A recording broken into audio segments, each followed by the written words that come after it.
The society that we're about to talk about is a society that is free of all the old superstitions, incarceration, prisons, police, cruelty, and law. All laws will disappear, and the professions will disappear that are no longer valid, such as stockbrokers, bankers, advertising, gone forever, because it's no longer relevant. When we understand that it is technology devised by human ingenuity which frees humanity and increases our quality of life, we then realize that the most important focus we can have is on the intelligent management of the Earth's resources. For it is from these natural resources we gain the materials to continue our path of prosperity. Understanding this, we then see that money fundamentally exists as a barrier to these resources, for virtually everything has a financial cost. And why do we need money to obtain these resources? Because of real or assumed scarcity.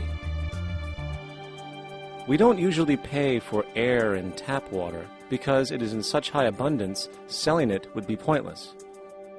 So then, logically speaking, if resources and technologies applicable to creating everything in our societies, such as houses, cities, and transportation, were in high enough abundance, there would be no reason to sell anything.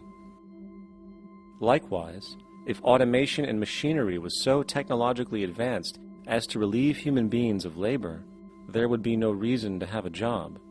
And with these social aspects taken care of, there would be no reason to have money at all.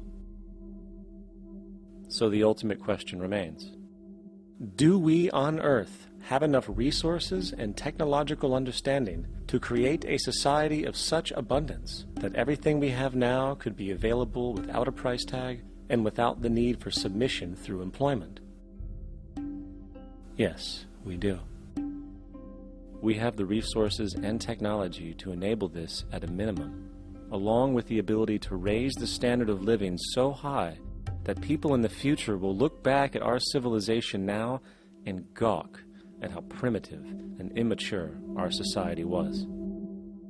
What the Venus Project proposes is an entirely different system that's updated to present-day knowledge.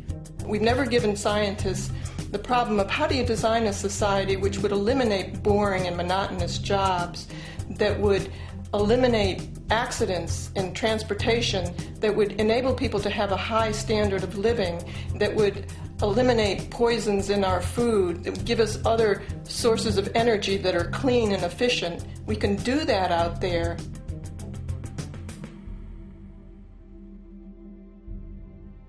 The major difference between a resource-based economy and a monetary system is that a resource-based economy is really concerned with people and their well-being, where a monetary system has become so distorted that the concerns of the people are really secondary, if they're there at all. The products that are turned out are for how much money you can get. If there is a problem in society and you can't earn money from solving that problem, then it won't be done. The resource-based economy is really not close to anything that's been tried.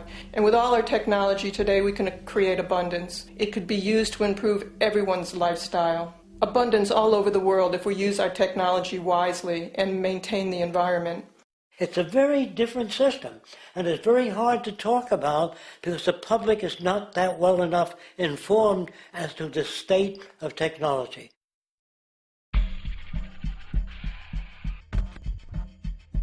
At present, we don't have to burn fossil fuels. We don't have to use anything that would contaminate the environment. There are many sources of energy available. Alternative energy solutions pushed by the establishment, such as hydrogen, biomass, and even nuclear, are highly insufficient, dangerous, and exist only to perpetuate the profit structure that industry has created. When we look beyond the propaganda and self-serving solutions put forth by the energy companies, we find a seemingly endless stream of clean, abundant, and renewable energy for generating power. Solar and wind energy are well known to the public, but the true potential of these mediums remains unexpressed. Solar energy derived from the sun has such abundance that 1 hour of light at high noon contains more energy than what the entire world consumes in a year. If we could capture 1/100% of this energy, the world would never have to use oil, gas, or anything else. The question then is not availability, but the technology to harness it. And there are many advanced mediums today which could accomplish just that, if they were not hindered by the need to compete for market share with the established energy power structures. Then there's wind energy. Wind energy has long been denounced as weak, and due to being location-driven, impractical. This is simply not true. The U.S. Department of Energy admitted in 2007 that if wind was fully harvested in just 3 of America's 50 states, it could power the entire nation. And then there are the rather unknown mediums of tidal and wave power. Tidal power is derived from tidal shifts in the ocean. Installing turbines which capture this movement generates energy. In the United Kingdom, 42 sites are currently noted as available, forecasting that 34% of all the UK's energy could come from tidal power alone. Wave power, which extracts energy from the surface motions of the ocean, is estimated to have a global potential of up to 80,000 terawatt-hours a year. This means 50% of the entire planet's energy usage could be produced from this medium alone. Now, it is important to point out that tidal, wave, solar, and wind power requires virtually no preliminary energy to harness, unlike coal, oil, gas, biomass, hydrogen, and all the others. In combination, these 4 mediums alone, if efficiently harnessed through technology, could power the world forever. That being said, there happens to be another form of clean, renewable energy which trumps them all: geothermal power.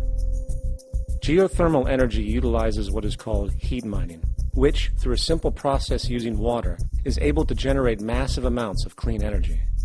In 2006, an MIT report on geothermal energy found that 13,000 zettajoules of power are currently available in the Earth, with the possibility of 2,000 zettajoules being easily tappable with improved technology. The total energy consumption of all the countries on the planet is about half of a zettajoule a year. This means about 4,000 years of planetary power could be harnessed in this medium alone. And when we understand that the Earth's heat generation is constantly renewed, this energy is really limitless and could be used forever. These energy sources are only a few of the clean, renewable mediums available, and as time goes on, we will find more.